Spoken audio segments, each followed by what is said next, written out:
Good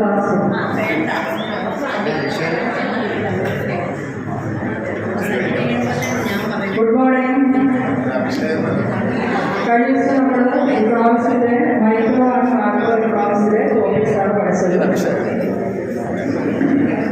നിങ്ങളെല്ലാവരും പഠിച്ച് വന്നിരിക്കുന്നു ഞാൻ വിശ്വസിക്കുന്നു.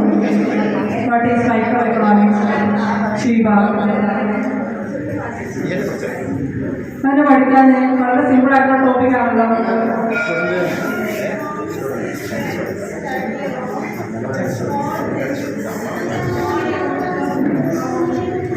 Next one, what is micro economics? ശരിക്കാൻ പറഞ്ഞോ?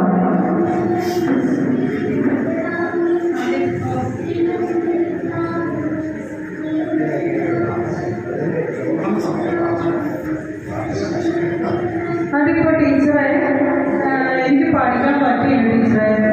ഞങ്ങളെ ഇവരാരും കൂട്ടുന്നില്ല, കളിക്കാൻ കൂട്ടുന്നില്ല, ഭക്ഷണം കഴിക്കാനായിട്ട് കൂട്ടുന്നില്ല, ഞങ്ങളോട് ആരും വിടാറ് പോലുമില്ല. ആകെ ഞങ്ങൾ മാത്രമേ ഉള്ളൂ. അങ്ങനെ നിങ്ങളെ മാത്രം ആരും കൂട്ടാത്ത ക്ലാസ്സിൽ ഇത്രയും കുട്ടികളുടെ ഒരു ഗേൾസ് സ്കൂളാണല്ലോ ഇത്. പിന്നെ എന്താ നിങ്ങൾ മാത്രം അവർ കൂട്ടാത്ത?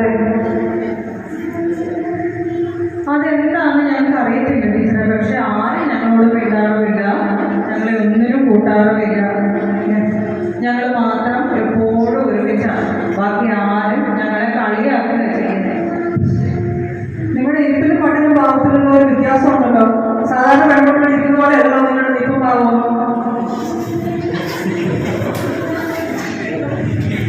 പഠിക്കാൻ വേണ്ടി ക്ലാസ്സിലോട്ട് വരുന്നു, പക്ഷെ പഠനമൊന്നും കാണുന്നുമില്ല. മൊത്തത്തിൽ ഒരു ചിരി വേണം. പേരിൽ നിന്ന് വിളിച്ചോണ്ടോ കേട്ടോ, നമ്മുടെ പേരിൽ നിന്ന് കാണട്ടെ.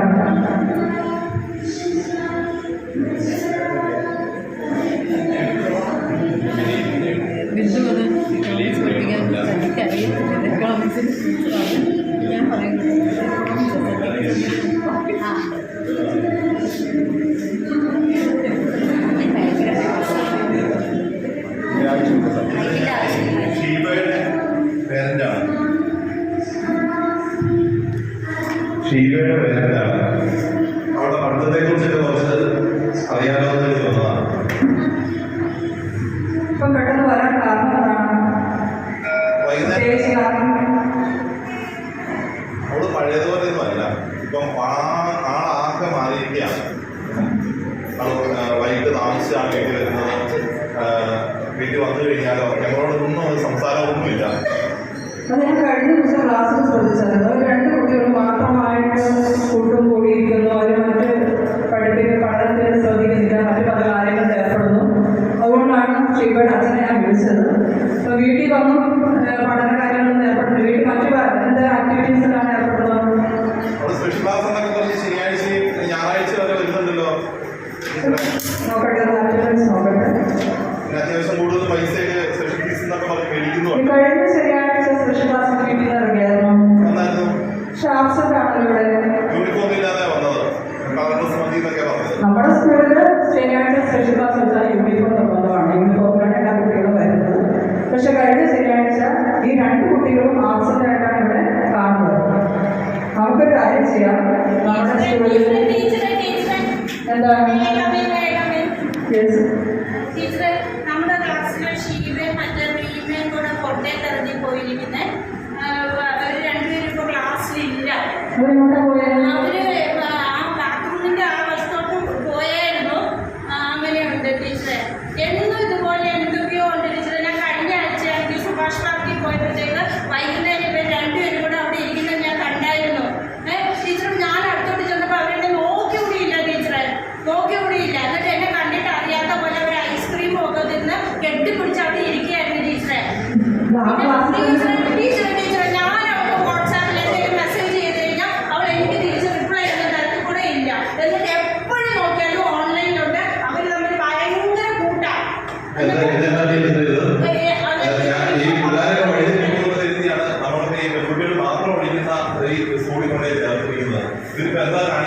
ടീച്ചറെ ഞാൻ ക്ലാസ്സിൽ പോയിക്കോട്ടെ.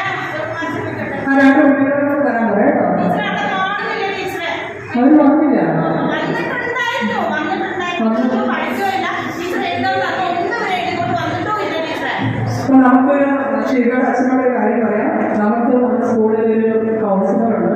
നമുക്ക് ആ 2 പിള്ളേർക്ക് എന്താ പറ്റിയെന്ന് നമുക്കറിയണം. അവർ സ്കൂളായിട്ട് 2 കുട്ടികൾ ഒരു ശരിക്കുള്ള ഒരു രീതിയിൽ പെരുമാറാതെ മുന്നോട്ട് പോകുന്നു. അത് അവരുടെ ഭാവിയെ തന്നെ നശിപ്പിക്കും. അതുകൊണ്ട് നമുക്ക് ആ കൗൺസിലിംഗ് കുട്ടികൾക്കും പേരൻസിനും 2 പേർക്കും അത്യാവശ്യമാണ്. അതുകൊണ്ട് നമുക്ക് ആ കൗൺസിലിങ്ങിൻ്റെ അടുത്ത കുട്ടികളെ നിങ്ങളും കൂടെ പേരൻസും കൂടെ വരണം.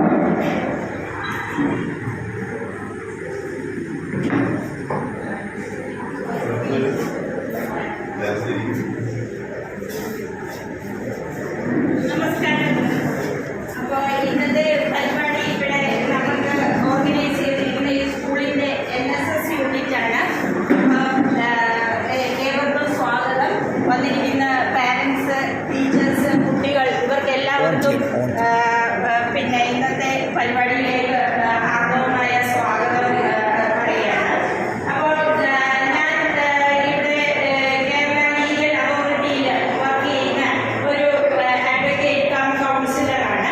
അപ്പോൾ നമ്മുടെ ഈ കാലഘട്ടത്തിൽ സ്കൂളുകളിൽ ഒരുപാട് പ്രശ്നങ്ങൾ, അത് പെൺകുട്ടികൾ പഠിക്കുന്ന സ്കൂളുകളിലും മിക്സഡ് സ്കൂളുകൾ, കോ എഡ്യൂക്കേഷൻ ആയിട്ടുള്ള സ്കൂളുകളിലും എല്ലാം തന്നെ പല ഡിസിപ്ലിൻ പ്രശ്നങ്ങളും ഒക്കെ ഉണ്ട്. എന്നിരുന്നാലും നമ്മളുടെ ഇന്നത്തെ കാലത്ത് നമ്മൾ ഏറ്റവും കൂടുതലായിട്ട് നമ്മളുടെ ശ്രദ്ധയിൽ പെട്ടാതെ പോകുന്ന ചില ക്ലാസ് റൂം സന്ദർഭങ്ങൾ ഉണ്ടാവാറുണ്ട്.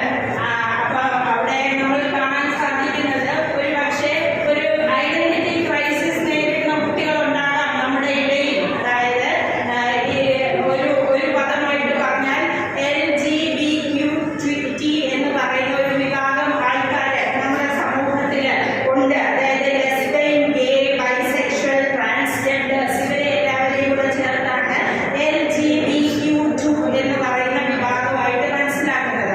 അപ്പോൾ പുതിയ കാലഘട്ടത്തിൽ ഇത്തരത്തിലുള്ള ആൾക്കാരും നമ്മളുടെ സമൂഹത്തിൽ ഉണ്ട് എന്നുള്ളത് ഒരു വസ്തുത തന്നെയാണ്. അവരുടെ ഐഡന്റിറ്റി ക്രൈസിസ് എല്ലാം ഉണ്ടാകുന്നത് ജനിതകമായിട്ടുള്ള ചില കാരണങ്ങളോ അല്ലെങ്കിൽ മനസ്സിലാക്കാൻ പറ്റാത്ത ചില കാരണങ്ങൾ കൊണ്ടോ അങ്ങനെയുള്ള കുട്ടികൾ നമ്മുടെ ഇടയിലുണ്ട്. എങ്കിലും ഒരു പരിധി വരെ നമ്മൾ ആ കുട്ടികളെ പിന്നെ കോൺസ്റ്റിറ്റ്യൂഷൻ അവർക്ക് ചില റൈറ്റ്സ് കൊടുത്തിട്ടുണ്ട്. They deserve equal rights and treatment. They should be free from discrimination and prejudice.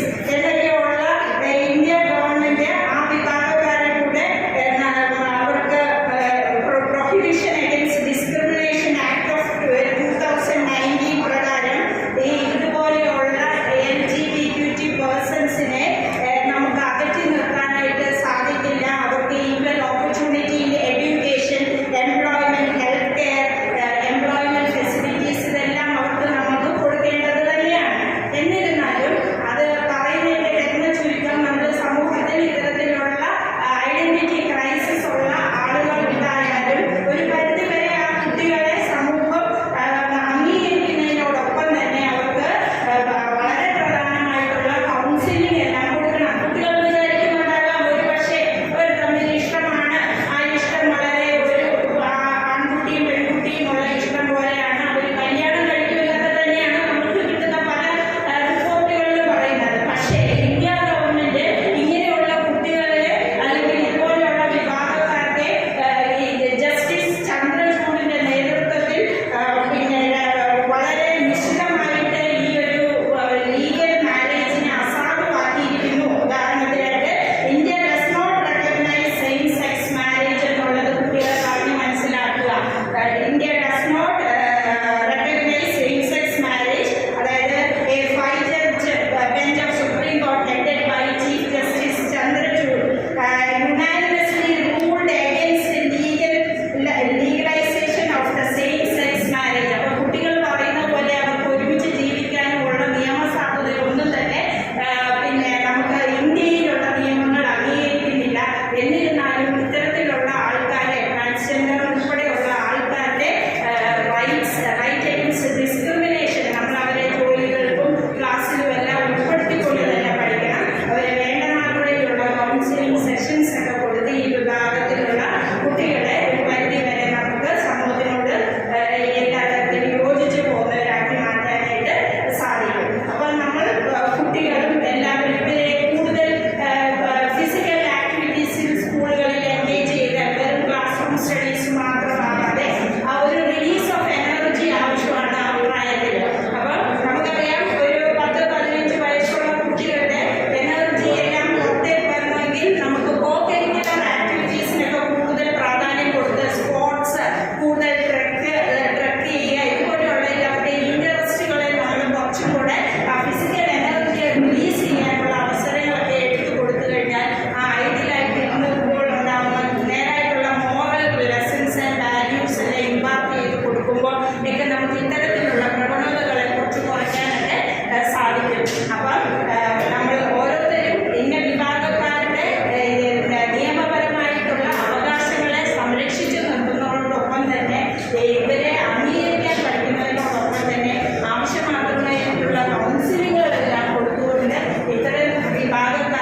നമ്മൾക്ക് ഉൾപ്പെടുത്തിക്കൊണ്ടുള്ളൊരു സമൂഹമാക്കി മാറ്റാൻ കഴിയുമെന്നാണ് ഞങ്ങളുടെ Kerala legal authority and counselling ഡിപ്പാർട്ട്മെന്റിലെ ഒരു ജൂനിയർ എന്നുള്ള നിലയിൽ എനിക്ക് നിങ്ങളോട് പറയാനായിട്ട് ഉള്ളത്. കൂടുതൽ വിവരങ്ങൾ നമ്മളുടെ എൻ്റെ സീനിയർ അഡ്വക്കേറ്റ് വന്നിട്ട് അടുത്ത ആഴ്ച ഒരു ക്ലാസ് വെച്ചിട്ടുണ്ട്. അദ്ദേഹം നമ്മൾക്ക് കൂടുതലായിട്ട് തരും. ഇങ്ങനെയൊക്കെയുള്ള കാര്യങ്ങൾ സമൂഹത്തിലുണ്ട് എന്നുള്ളതും അകറ്റി നിർത്തുകയല്ല, ചേർത്ത് പിടിക്കുക എന്നുള്ളതായിരിക്കണം ഒരു അധ്യാപകന്റെയും ഒരു കുട്ടിയുടെയും ഒരു സമൂഹത്തിന്റെയും ഉത്തരവാദിത്തം എന്ന് പറഞ്ഞുകൊണ്ട് ഞാൻ എൻ്റെ ക്ലാസ് അവസാനിപ്പിക്കുകയാണ്. ടീച്ചർ നന്ദി പറയാനായിട്ട്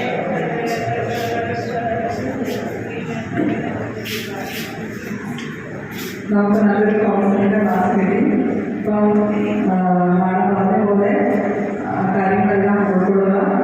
നമ്മുടെ പെൺകുട്ടികളും പ്രേമിക്കുന്നതിനുള്ള സാധ്യതയും അവർ മാരേജ് ചെയ്യുന്ന സാധ്യതയും വളരെ കുറവാണ്. അപ്പോൾ നമ്മൾ ഫ്രണ്ട്സായിട്ട് തന്നെ ജീവിക്കാൻ തയ്യാറാകുക. Okay, thank U.